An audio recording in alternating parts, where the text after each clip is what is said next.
Okay, so let's talk about one of the weirdest, most artificial, and, let's be honest, kind of bonkers art forms out there, opera.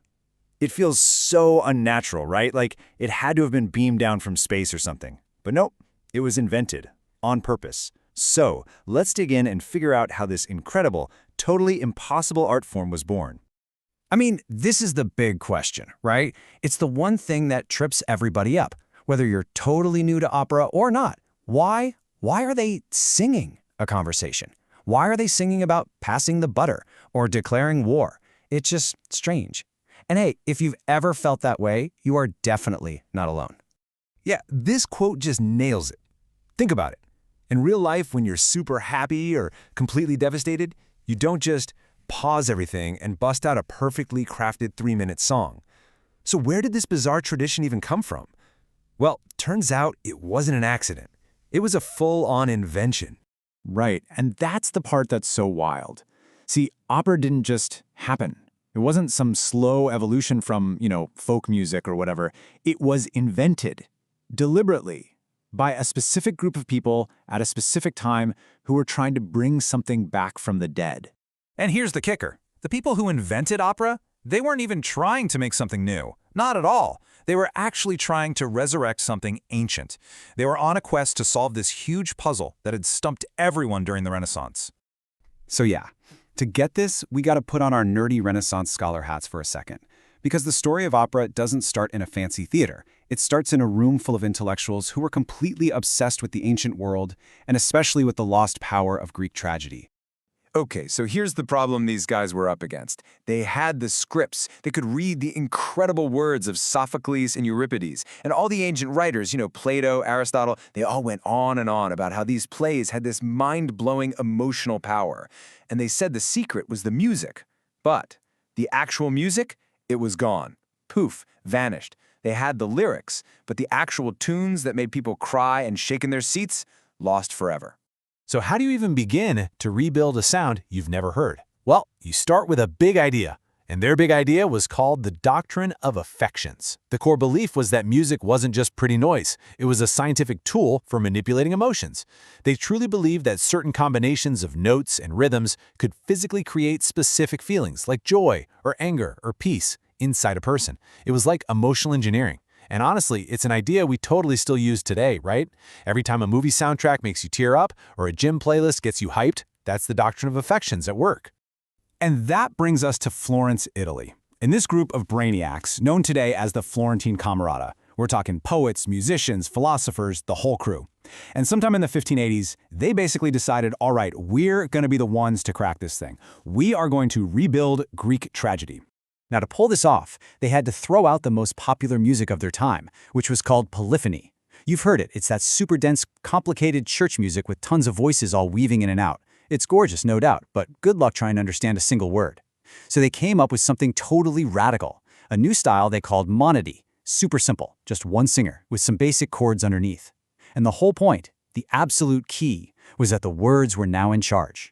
The music's only job was to highlight the emotion in the text and mimic the way people actually talk.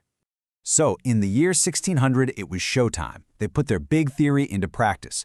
A composer, Jacopo Peri, took a whole play, Eurydice, and set the entire thing to music in this new style. And get this, it worked. They performed it, and it proved you could actually sing a story from beginning to end, and it held together. The experiment was a success. The first opera was born. And the big musical invention that made it all possible was something called recitative. It's kind of weird to describe. It's not really a song with a catchy melody, but it's not just talking either. It's like heightened speech. The melody just follows the natural rhythm and inflection of spoken Italian. This was the engine that let the story move forward, the perfect bridge between a normal conversation and a big, show-stopping song. But a successful experiment is one thing. A masterpiece is something else entirely.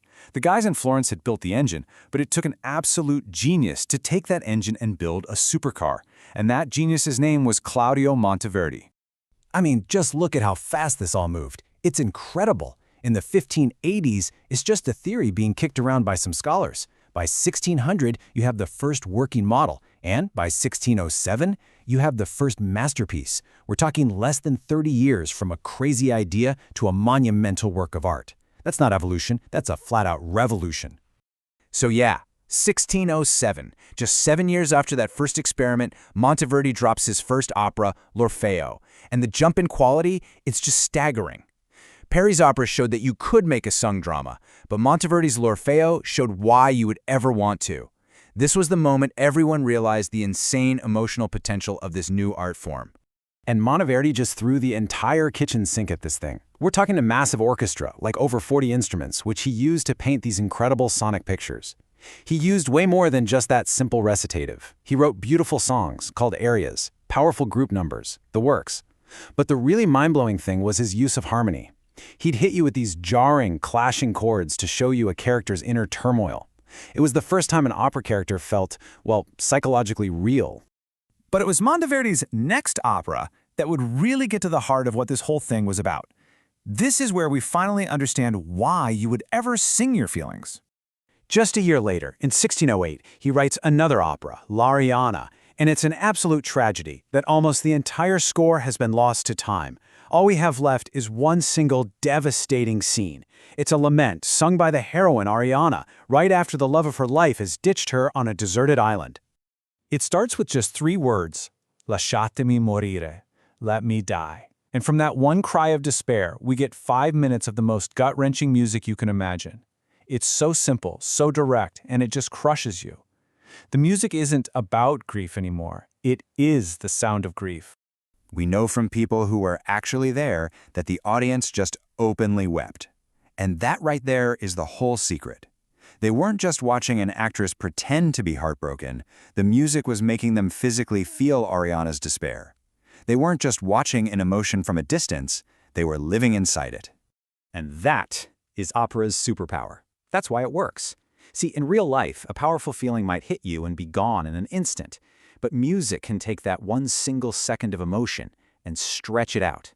An aria can take a moment of pure rage or joy or sorrow and suspend it in time for 5, 6, 7 minutes. It gives us the chance to walk around inside that feeling, explore all its corners, and understand its true weight. So, we end up with this amazing paradox, don't we? Opera is totally fake, 100% artificial. People do not sing their arguments. But what if that fakeness is actually its greatest strength?